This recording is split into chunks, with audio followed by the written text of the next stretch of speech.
كانت ضايقتكم التصرفات في ارضيه الملعب؟ اكيد تصرف، يعني تصرف تحس يعني صبياني، يعني بمعنى الكلمه، يعني تصرف. انا ما ادري يعني هو ايش يحس بالضبط، يعني ما ادري يعني. تكلمت انت مع ابو عمر؟ حتى شفتك انا في اخر الدقائق قريبين منه. تكلمت مع حسين كثير. كل قلت لك زملاء اللاعبين يعني زعلانين من تصرفه، يعني قلت لك انا ما الوم، يعني احمل النصراويين، لا. خالد الزايلة يمثل نفسه. يعني احنا ياما فزنا على النصر يعني، بس ما نسوي الحركات دي لانه احنا اكبر من المستوى ذا. فهو مسكين لسه تو يعني بادي يمكن في كرة القدم، لكن اتوقع انه راح ينتهي بسرعة بالاسلوب ذا، قلة الادب دي. يعطيك العافية. ثانية من تمريرة رائعة في مرمى حسين شيعان، كرة على الأرض على طول الزينة بتوزيع الجهد على مربعات ملعب المباراة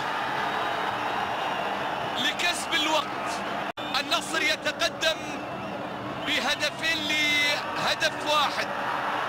البداية بالسهلة